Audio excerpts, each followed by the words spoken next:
Hello दोस्तों, YouTube के channel को सब्सक्राइब कर ले, क्लिक आइकन को प्रेस कर दे ताकि सारा नोटिफिकेशन आपको मिलते रहे जेआईबी सीआईबी और बैंक प्रमोशन के संबंध से। यहाँ हम बात करें इंडियन ओवरसीज बैंक का क्लर्क से ऑफिसर का बैंक प्रमोशन के क्वेश्चंस को।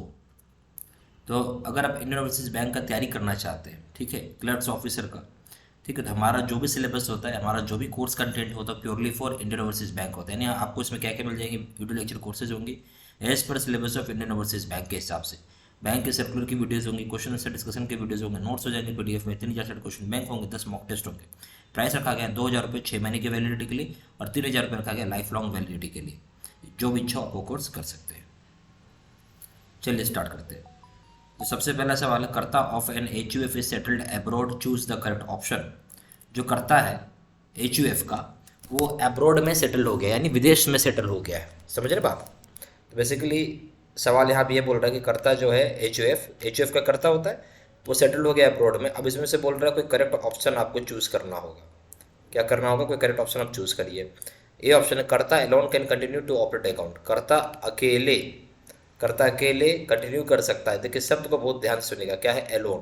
कर्ता अकेले कंटिन्यू कर सकता है ऑपरेट करना अकाउंट को, भले अब्रॉड में सेटल क्यों ना हो गया हो तो भी अकाउंट ऑपरेट कर सकता है।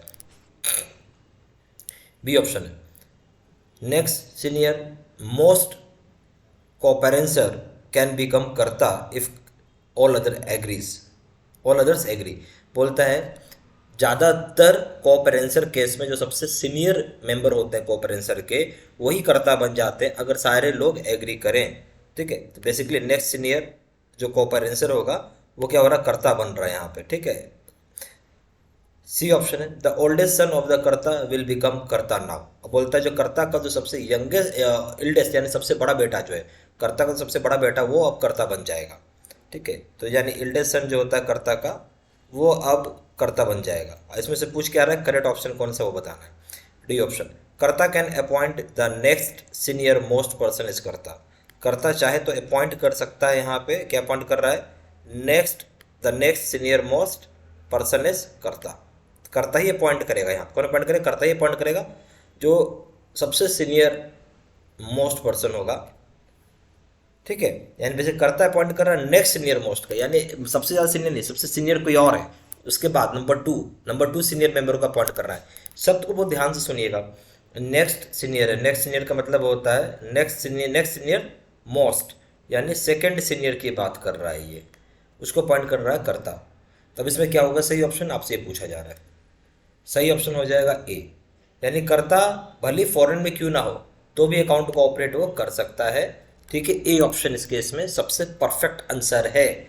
ठीक है, समझ गए कौन सबसे परफेक्ट आंसर है? ए, कर्ता अकेले जो है ऑपरेट कर सकता है अकाउंट को, भले फॉरेन में भले फॉरेन में सेटल क्यों ना हो गया हो।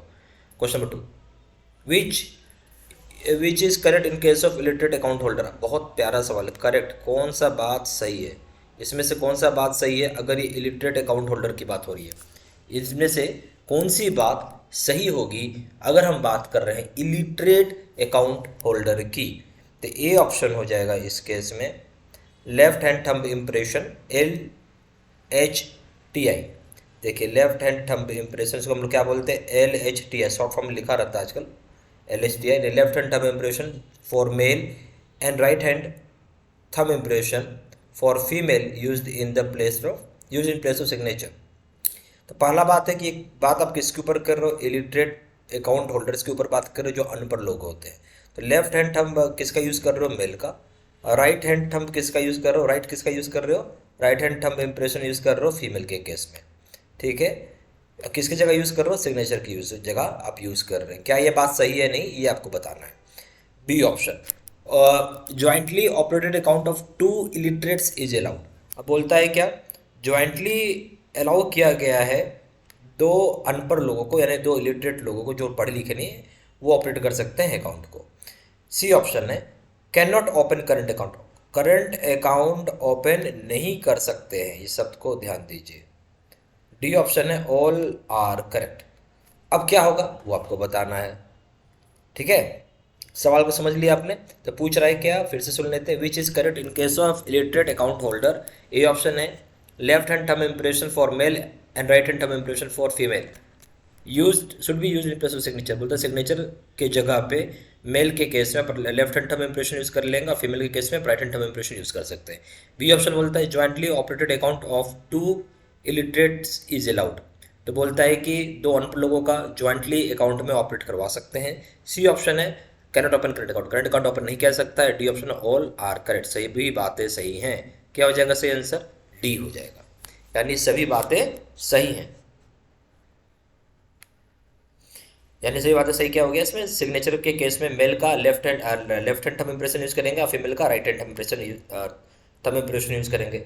ज्वाइंटली दो अनपढ़ लोगों का या चाहे दो इलिटरेट अकाउंट आदमी का ऑपरेट किया जा सकता है account as in the form of joint. Current account नहीं ओपन कर सकते हैं ये, ठीक है, ऑल आर करेक्ट हो गया। Question number 3, which is correct. अब बहुत ध्यान से सुनिएगा, कौन सी बात सही है इन case of visually challenged customer. जो विजुअली चैलेंज्ड कस्टमर है उस केस में कौन सी बात सही है वो आपको बताना होगा। ए ऑप्शन है cheque facility can be provided because they are legally competent to contract. Cheque facility हम यहाँ पे प्रोवाइड कर सकते हैं क्योंकि वो लीगली कॉम्पिटेंट है कॉन्ट्रैक्ट में आने के लिए, ठीक है, क्योंकि भले विजुअली इम्पेयर्ड देख नहीं सकते हैं बट उनका ऐसा होता है कि कर पाएंगे, इस कॉन्ट्रैक्ट में आ सकते हैं, यानी चेक साइन कर सकते हैं। बी ऑप्शन है debit come ATM card can be provided, बोलता है डेबिट कम एटीएम कार्ड भी हम दे सकते हैं। सी ऑप्शन है Bingo card can be used if his age is between 15 and 18 years. Bingo card को बोलते इशू किया जा सकता है अगर उनका उम्र जो है 15 से 18 साल के बीच में। डी ऑप्शन हो जाएगा ऑल आर करेक्ट, सभी बातें सत्य है, ठीक है। अब इसमें आप क्या होगा सही ऑप्शन हो बताइए? सही ऑप्शन हो जाएगा डी, सभी बातें सत्य है। यानी इसमें से पूछ रहा है which of the following is correct, क्या पूछो which of the following is correct हो जाएगा इन case of visually challenged customer में। इनमें से कौन सी बात सही है विजुअली चैलेंज्ड कस्टमर में, वो बात आपसे पूछ रहा है। तो ये ऑप्शन हो जाएगा चेक फैसिलिटी आप प्रोवाइड कर सकते हो उस केस में जहाँ वो लीगली कॉम्पिटेंट है कॉन्ट्रैक्ट में आने के लिए, यानी ये बात सही हो गया। डेबिट और एटीएम कार्ड भी आप दे सकते हो, ये बात भी सही हो गया। बिंगो कार्ड, ठीक है, शब्द को ध्यान से सुनिए, बिंगो कार्ड होता है, इसको भी हम इशू कर सकते हैं। उम्र क्या होनी चाहिए? 15 से 18 साल, तो ये भी सही है आपका, यानी तीनों बातें सत्य है, कोई दिक्कत नहीं है, इसलिए डी ऑप्शन हो जाएगा।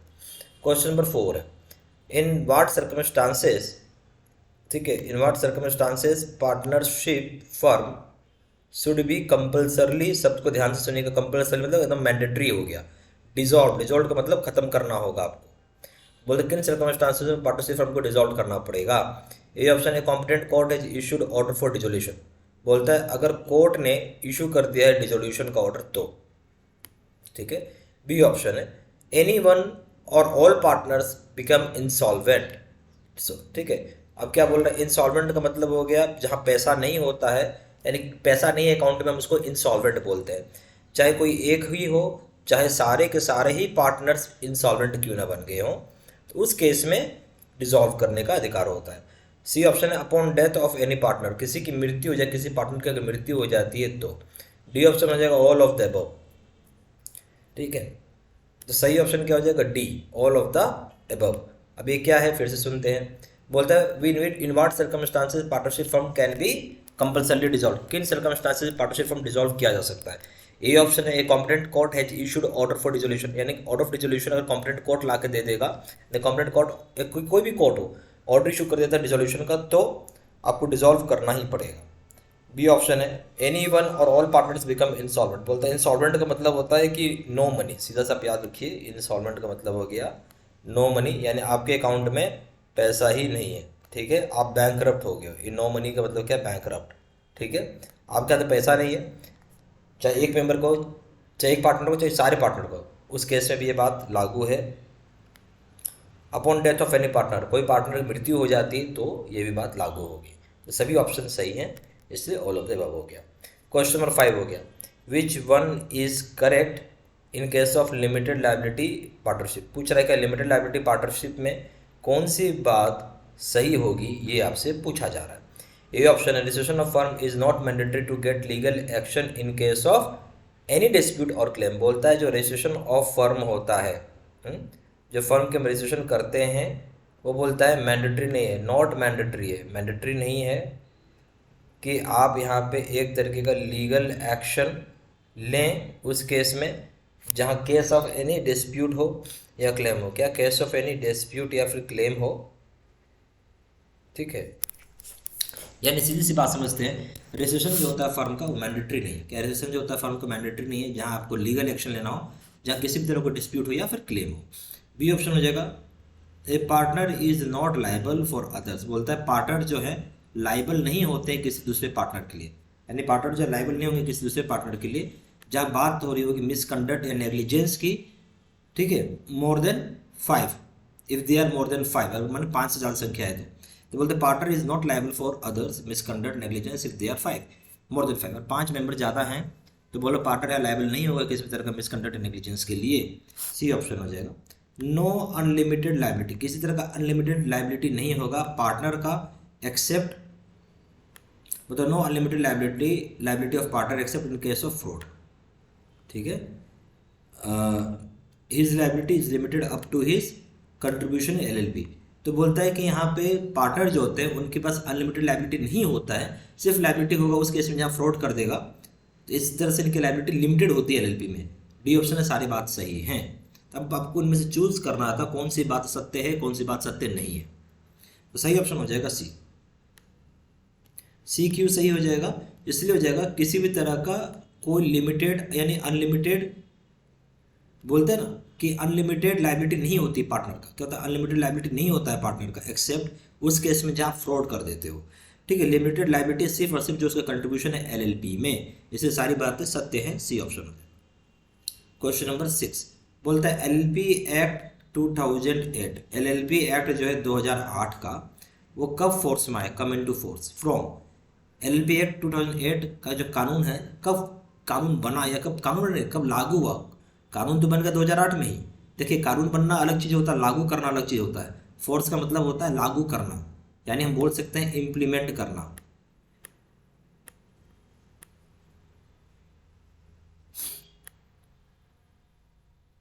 ठीक है। चलिए तो ए ऑप्शन है 31/3/2009, 31/3/2009। बी ऑप्शन है 1/4/2008, 1/4/2008। सी ऑप्शन है 1/1/2009, 1/1/2009। डी ऑप्शन है 1/1/2013, 1/1/2013। तो सही ऑप्शन हो जाएगा वो ए हो जाएगा। 31/3/2009 को ये लागू कर दिया गया था, यानी इम्प्लीमेंटेड हो गया। क्वेश्चन नंबर 7 है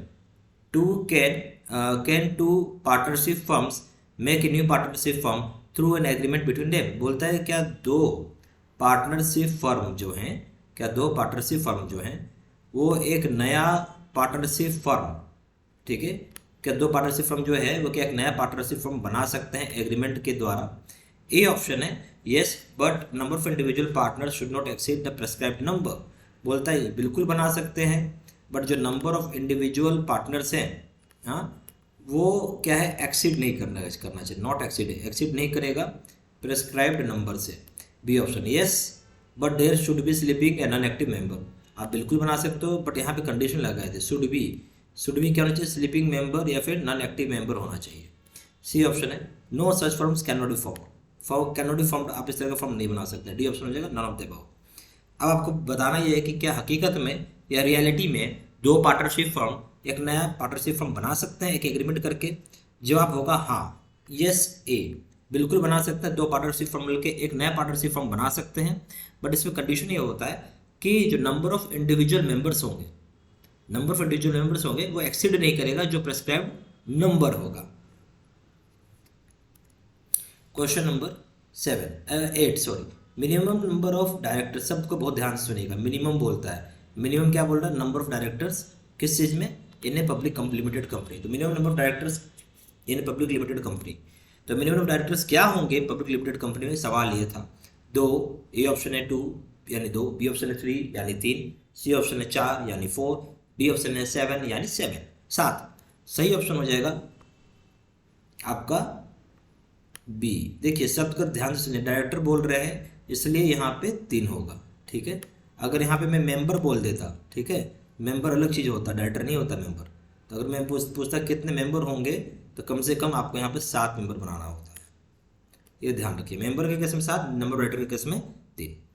क्वेश्चन नंबर 9 अब यहाँ पर आ ही गया बस। Minimum number of directors in private limited company, किस कंपनी की बात कर रहे हो? मिनिमम नंबर ऑफ डायरेक्टर्स की तो बात हम कर रहे हैं, बट यहाँ किसकी बात कर रहे हो? प्राइवेट लिमिटेड कंपनी में। ए ऑप्शन हो जाएगा 2, बी ऑप्शन हो जाएगा 2, ए ऑप्शन 2 यानी 2, बी ऑप्शन है 3 यानी 3, सी ऑप्शन 4 यानी 4, डी ऑप्शन है 7 यानी 7। तो सही ऑप्शन हो जाएगा, क्या हो जाएगा? सभी को मालूम है कि यहाँ पे 2 होता है, मेरे साथ आप लोग जानते होंगे। यहाँ डायरेक्टर्स भी 2 होंगे, और मेंबर्स की भी बात कर लें तो मेंबर्स भी यहाँ पे क्या होने चाहिए? कितने होने चाहिए मेंबर? मेंबर भी यहाँ पे 2 ही होता है, डायरेक्टर हो चाहे मेंबर, दोनों केस में 2 होगा। Question number 10, what is the maximum number of share holders allowed in public limited company? तो बोलते कितने मैक्सिमम शेयर होल्डर्स हो सकते हैं आपके पब्लिक लिमिटेड कंपनी में? ए ऑप्शन है 50, बी ऑप्शन 100, सी ऑप्शन है no such limit, D option है 200। तो ये बड़ा अच्छा सवाल है, इसको थोड़ा सोच समझ के जवाब दीजिए।